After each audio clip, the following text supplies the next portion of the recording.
For those of you who are visiting, I just wanted to also say welcome this morning. If I haven't met you, my name's Tim Burnette. I'm the bridge minister here at First Congregational Church, and we're excited to just get to celebrate Easter with you. So no matter where you come from, whatever your background or belief or creed, you are welcome here, and we're excited you're here.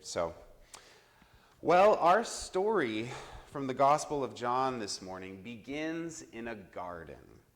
It takes place on the first day of the week, while it was still dark. And just a few verses before our text this morning, the storyteller tells us that Jesus was laid in a new tomb in which no one had ever been laid. A new tomb on the first day of the week in the dark in a garden. Does that ring any bells for anyone this morning? Anybody? You see, the unknown author of the Gospel of John was likely a Jewish mystic. And to first century ears, these symbols that are hidden in plain sight this Easter morning would have made ears perk up a little bit. You may recall another story, a creation myth from Genesis 1, the very first book of the Bible, where God creates light out of darkness on the first day of the week. Where by the second chapter of that initial creation story, we see early humanity set up where? In a garden. The Garden of Eden. It would have not been lost on first century ears that whoever was telling this resurrection story about Jesus was making an allusion to an entirely new creation narrative, precisely because it begins in a new tomb while it was still dark on the first day of the week, which is almost to say, in the beginning, like it does in Genesis 1. So this is the scene that is set for us. And then enters the main character in the story, Mary Magdalene, who's met not with a spectacle, but in her silent weeping and grief. And so in her experience, loss has seemingly had the final word, and she stands with her heart open and heavy with absence. And in this quiet but fertile space, softened by the cool of morning, she turns only to see a blurred someone standing near her through her tear-soaked eyes. You notice that in verse 15 it says that she thought whoever was standing there was the gardener. And the author tells us that it's Jesus who asks her why she's weeping, and so the reader or the hearer of the story already knows who it is in the story. But in the story, Mary confuses him for being the gardener of all people? What a curious phrase to preserve, right? Again, we can't miss that this mistaken identity is there for a reason, and it's this. This entire story is trying to open up for us an entirely new possible world, which is to say, a new register of being human. And the implication is that it's Christ that is the one who is the gardener that's tilling the soil of a new way of life for humanity. So for a moment, notice with me that after confusing him for the gardener, Jesus speaks her name, Mary. And that is when the magic happens, right? This is how this inner awakening comes to Mary. Not through an argument or through a display of power, but rather through intimacy, through recognition, through being known, which is to say, through love, right? Have you ever tried to argue someone over to your side before, using facts and proof and power, right? How's that gone? Pretty well? Not so well? When her name is spoken, it's where the light bulb goes off. She recognizes that who she thought was the gardener was actually the Christ. And this, my friends, is the heart of this Easter story. What John opens up for us is a deep truth at the center of things, that the sacred often arrives to us clothed in the ordinary. And it's so easy to overlook, isn't it? Perhaps Easter is less about the resuscitation of the body and more about the light of illumined eyes that are learning to see the Christ in all things. Contemplative author Richard Rohr has noted that Christ is not Jesus' last name, okay? Right? It's not Jesus' last name, but rather it's another name for the mystery in every living thing. Some of us here today may call that mystery by a different name, right? And you might need to hear a pastor say that that is very much okay, because it is. But this morning, when you hear me talk about the Christ, I hope that you understand that what I mean by that is another word for the beautiful mystery of sacred dignity within every living thing that Jesus revealed to us. And the invitation for each of us today is to walk with these very same resurrected eyes that Mary had. Eyes that see the sacredness everywhere and in everyone. You know, Christians have gathered on this Resurrection Sunday for thousands of years, not just to remember a story, but to continue to learn together how to embody it, to let our seeing be changed, to let the ordinary become luminous. And notice with me how for Mary, the awakening of resurrection begins not with certainty, but with misrecognition, with not knowing correctly. It begins precisely where the heart is still aching and longing to understand. And this Easter Sunday, perhaps all we too are able to arrive with in this early morning light is not our answers, but our longings too. And perhaps a sacred longing is all we need in order to experience resurrection and to awaken. Maybe some of us long to know if the aches that we carry for our world can be held, you know? Maybe we long to know if the endings that we fear are truly final. Maybe we long to see injustices end and peace come in our world.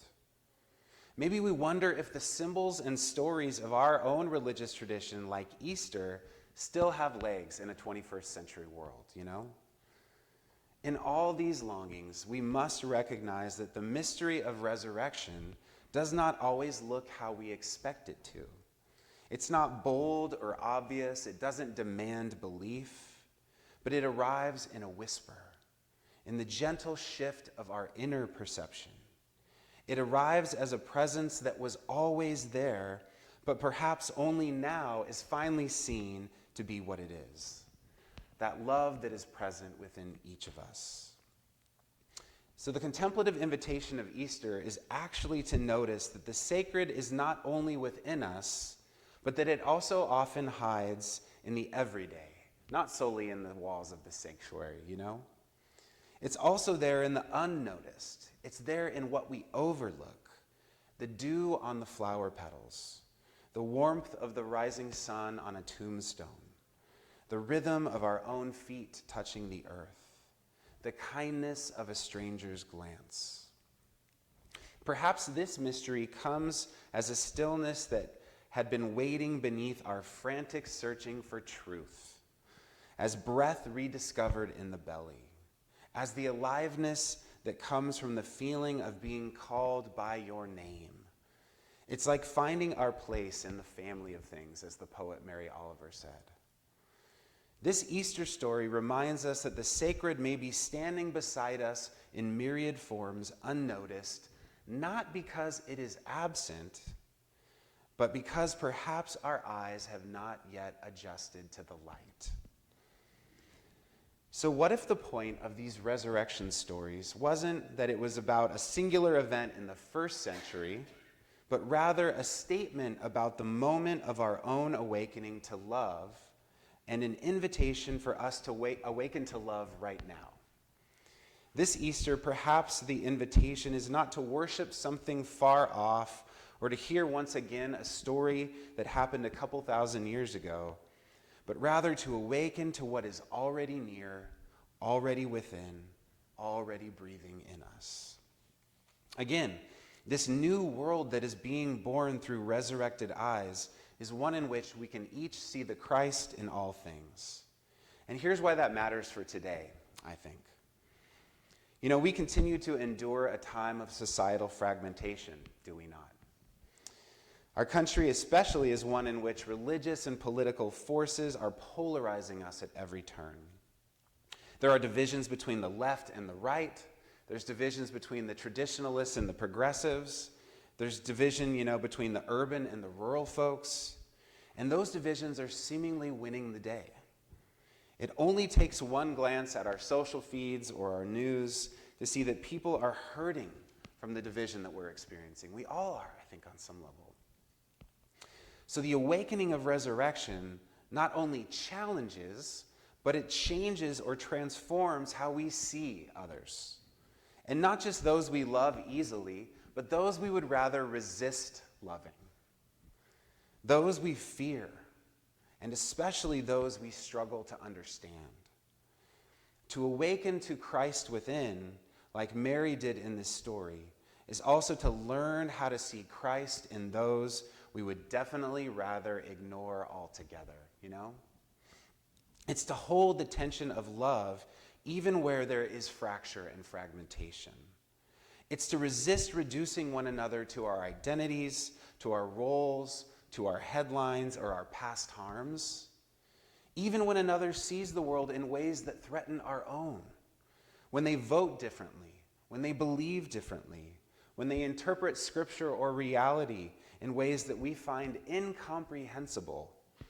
Still, the invitation remains to look again through resurrected eyes. We are each invited to see not the argument, but the dignity of the person underneath, in order to let the human face remain visible beneath layers of mistrust or disdain or chaos or confusion. And while this is not easy, right? We all have to admit that. Nobody does this perfectly all the time, myself included. Perhaps it is the very soil of resurrection.